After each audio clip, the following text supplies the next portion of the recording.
After a dramatic hurricane hits, the news is filled with miraculous rescues and escapes.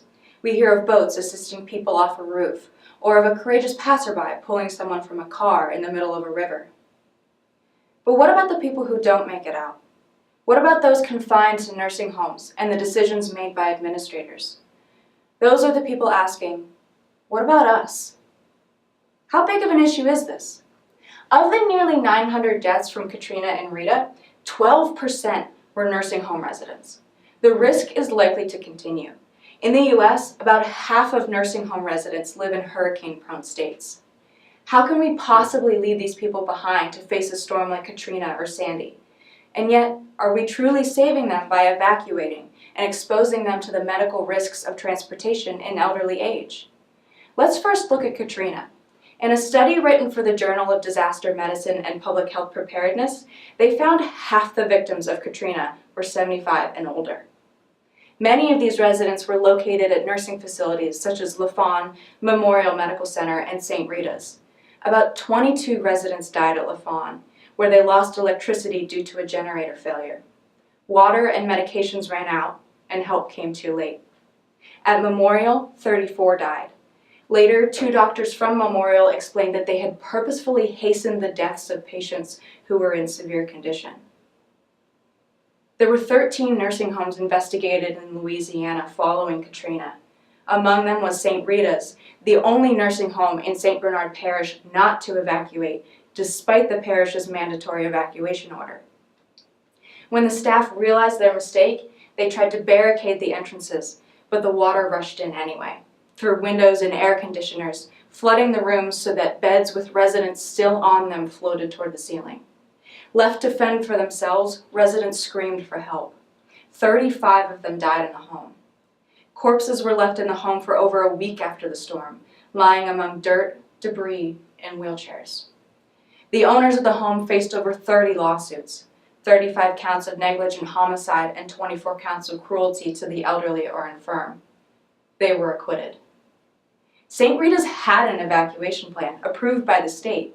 It stated the home would, quote, safely transport all residents to a place of safety and away from the home, which sits 5 feet below the street, itself later covered in 5 feet of water. However, the home was not required to clarify when the evacuation plan should be activated, and therefore it never was. One of the parish officials offered 2 buses to St. Rita's the day before Katrina, but the owner declined, later claiming the official's message of mandatory evacuation wasn't clear enough. In the face of Hurricane Sandy, the city of New York also refused to evacuate its nursing home residents. There were at least 30 or 40 nursing homes in flood risk areas, about 30 of which flooded severely. Thousands of residents were stranded for 3 days before the National Guard rescued them. For several more days, these patients were without their medical charts and prescription medications, not to mention without family. Some died of severe dehydration. What went wrong? Did New York not learn from New Orleans? Many problems arose from the fact that nursing homes were not adequately prepared. Homes were not required by the state to maintain backup flood-proof generators, and communication between administrators and officials was poor. But most importantly, the call not to evacuate was based on the risk of transporting residents.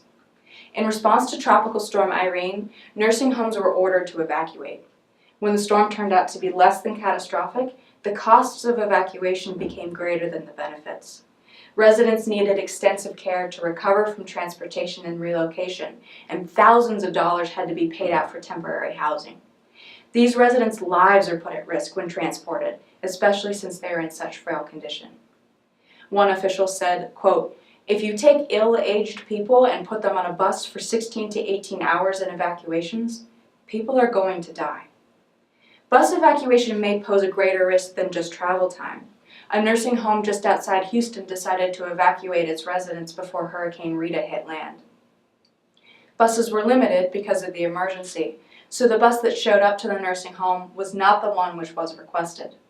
Time was also limited though, so 37 patients and several staff members climbed in. The bus had several complications throughout the trip, but at around 7 a.m., the bus caught on fire.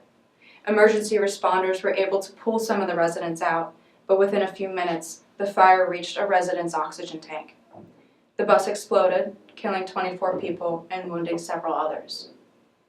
So what is the solution? Stay or leave? How do we protect these people from hurricanes and the surrounding dangers? Some nursing homes have taken up their own set of precautions. All New Orleans medical facilities have installed backup generators that can support air conditioning to prevent complications from a heat wave like the one after Katrina. Health clinics may provide medication refills and dialysis in the days leading up to the storm, in case they are unable to reach these patients for some time afterward. Administrators are working out plans to make sure patients see their doctors as soon after the storm as possible. Other homes are investing in a great amount of caution. Some now require residents to sign a contract stating they will leave the facility when a mandatory evacuation is declared by the state. Louisiana's new state plan requires extra buses to be available for evacuation, but some homes are purchasing their own buses to be used in such an event. What about the long term, though? A study by Brown University and the University of South Florida in October 2008 laid out 3 suggestions. First, nursing homes should no longer be built near flood risk areas. Those currently there need to be restructured to better handle the worst of storms. Second, homes most likely to evacuate may want to limit or refuse extremely sick patients and redirect them to a relatively safer home further from the flood risk area. And third, evacuation plans need to be carefully looked at and rewritten to determine exactly when an evacuation should be carried out. Not only does this aid in communication, but it also prevents the high cost of false alarms. These stories cannot continue to go unnoticed. We cannot in good conscience neglect to prepare the elderly for storms like Katrina or Sandy. The cost of our negligence is the precious lives lost. We can't stop these storms from coming and wreaking havoc upon our homes, but we can do everything in our power to protect those who need it. If we succeed, no one will have to ask, "What about us?" Thank you.